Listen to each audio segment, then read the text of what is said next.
کیا آپ کے ساتھ بھی ایسا ہوتا ہے کہ جب علماء کرام یا نیک دوستوں کی مجلس اور صحبت میں بیٹھتے ہوں تو محسوس ہوتا ہے جیسے اندر کا مسلمان جاگ گیا، نیک اعمال کرنے کو جی چاہتا ہے، بد اعمال سے توبہ کرنے اور اللہ سے دوستی بنانے کا عزم کر کے وہاں سے اٹھتے ہیں؟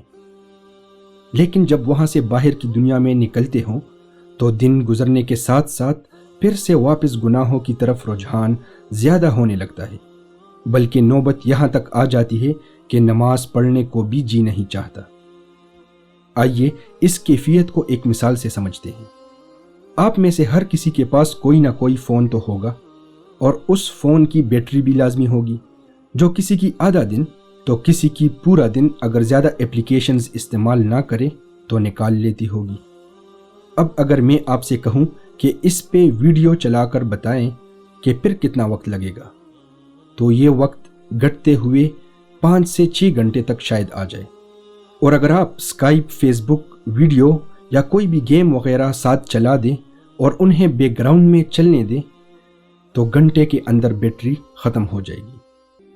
اب اس مسئلے سے نپٹنے کے لیے آپ یہی کرتے ہیں کہ موبائل کو چارجر میں لگا کر اسے دوبارہ سے چارج کرتے ہیں۔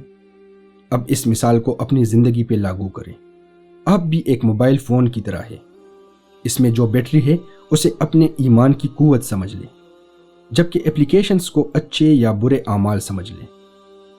اب آپ علماء کرام کی مجالس میں جاتے ہیں، وہاں سے آپ کو چارج مل جاتا ہے، لیکن یہ چارج مختلف اپلیکیشنز استعمال بھی تو کر رہی ہوتی ہیں، ساتھ میں ارد گرد فتنوں کی برمار آپ کی بیٹری کو حد سے زیادہ خالی یعنی بیٹری ڈرینیج کر رہی ہوتی ہے۔ جیسے موبائل فون کو صحیح چلانے کے لیے آپ کو چارجر کا سہارا لینا ہوتا ہے، یہ اصلاحی مجالس بھی چارجر ہی ہیں۔